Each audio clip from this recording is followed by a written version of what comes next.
Hi, I'm Mike Cook, and this is Best Paper Watch, a look at some of the award-winning research at FDG 2023. In this video, we're looking at why oatmeal is cheap, Kolmogorov complexity and procedural content generation by Younès, Rabii, and Mike Cook. In this paper, the authors connect Kolmogorov complexity, an idea from mathematical complexity theory, to the design of procedural generators and some of their most fundamental philosophical ideas. Let's look at what that means.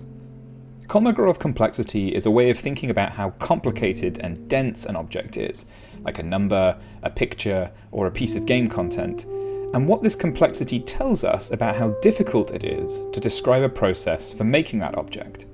The more complex an object is, the more complex a procedure you need to describe how to recreate it. In the paper, the authors show how this concept relates to procedural generation and how it ties important concepts in generative systems research together. The relationships the paper identifies can also help us understand some of the classic trade-offs faced by game developers. For example, suppose we want to make our procedural generator able to output more interesting or complex pieces of content. Well, according to this research, we have a couple of options open to us. We could add more knowledge into the system, writing more code, embedding more rules, spending more time making the generator more complex. Alternatively, we could just make the random space the generator explores bigger.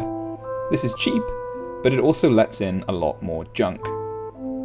In procedural generation research, we often talk about something called the 1,000 bowls of oatmeal problem, a term coined by Kate Compton to describe how generated content is often technically unique, but perceptually very boring and similar.